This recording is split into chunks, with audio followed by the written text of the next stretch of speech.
In the ancient city of Ur, bustling with life and prosperity, there lived a man named Abram. He was a man of means, respected in his community, and deeply devoted to the God of all creation.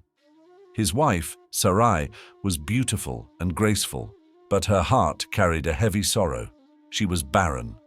For years they had longed for a child to carry on their name, yet their tent remained silent, without the laughter of a child. Despite this void, Abram lived a life of faith and obedience.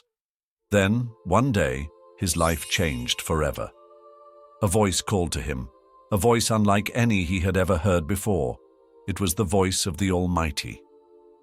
"Leave your country, your people, and your father's household, and go to the land I will show you. I will make you into a great nation, and I will bless you. I will make your name great, and you will be a blessing." Abram, though he did not know where this new land was, obeyed without question. He gathered Sarai, his servants, and all their possessions, and they set out on the journey of a lifetime. Though the road was long and uncertain, Abram clung to God's promise that he would become the father of a great nation. But the years dragged on, and Sarai's arms remained empty. They grew older, and Sarai began to wonder if the promise was meant for someone else. Sarai, weary of waiting and filled with longing, came to Abram with a plan. "The Lord has kept me from having children," she said. "Perhaps I can build a family through my servant Hagar." Abram agreed, and Hagar soon conceived a child. But what should have brought joy only brought tension. Hagar, now carrying Abram's child, looked down on Sarai, and Sarai's jealousy burned within her. In her frustration, she lashed out at Hagar, and the servant fled into the wilderness. But God, ever watchful, sent an angel to Hagar, promising that her son, Ishmael, would also become the father of a great nation. Reassured, Hagar returned to Abram's household and gave birth to Ishmael. Still, Sarai's heart remained heavy. Though Ishmael was a blessing, he was not the child God had promised. Years passed, and Abram and Sarai grew old. Abram was now 99 years old, and Sarai not far behind him. Any hope of having a child together seemed all but gone. Then, one day, God appeared to Abram once more. "I am God Almighty.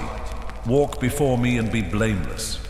I will confirm my covenant between me and you, and will greatly increase your numbers."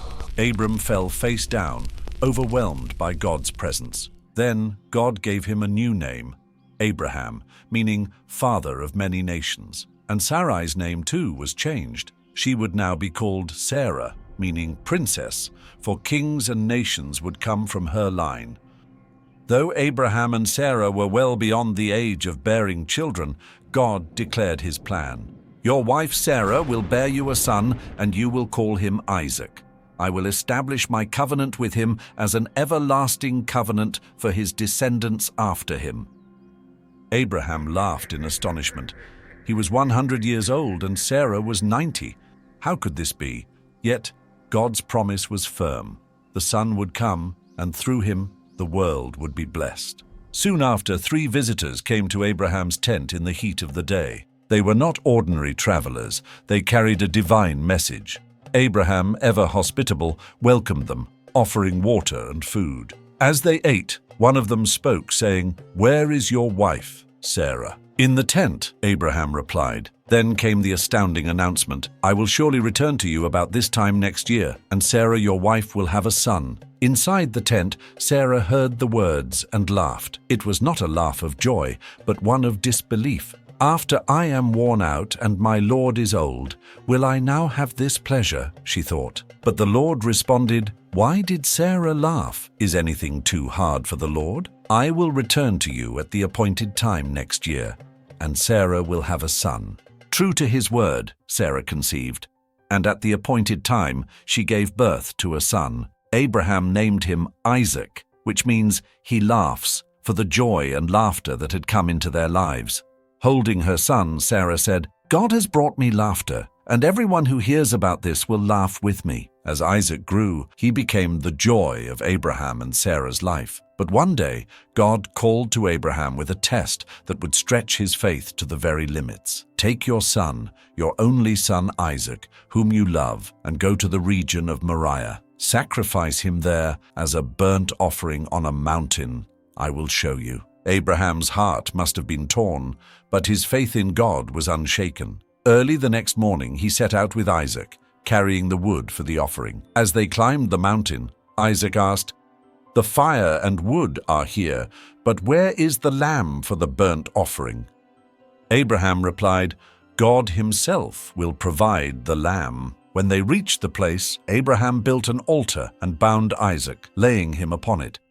As he raised the knife to sacrifice his son, an angel of the Lord called out, "Abraham, Abraham, do not lay a hand on the boy. Now I know that you fear God, because you have not withheld from me your son, your only son." At that moment, Abraham looked up and saw a ram caught in a thicket. He offered the ram in place of his son, and the Lord reaffirmed his promise. "Through your offspring, all nations on earth will be blessed, because you have obeyed me." Abraham and Sarah's story is one of faith, perseverance, and the fulfillment of God's promises. Against all odds, they became the parents of a great nation, and through their descendants, the world would come to know the greatest blessing of all, Jesus Christ. Their journey reminds us that God's timing is perfect, His promises are sure, and His plans often exceed our wildest dreams. Even when the road seems long and the weight unbearable, Abraham and Sarah's story teaches us to trust, for nothing is too hard for the Lord.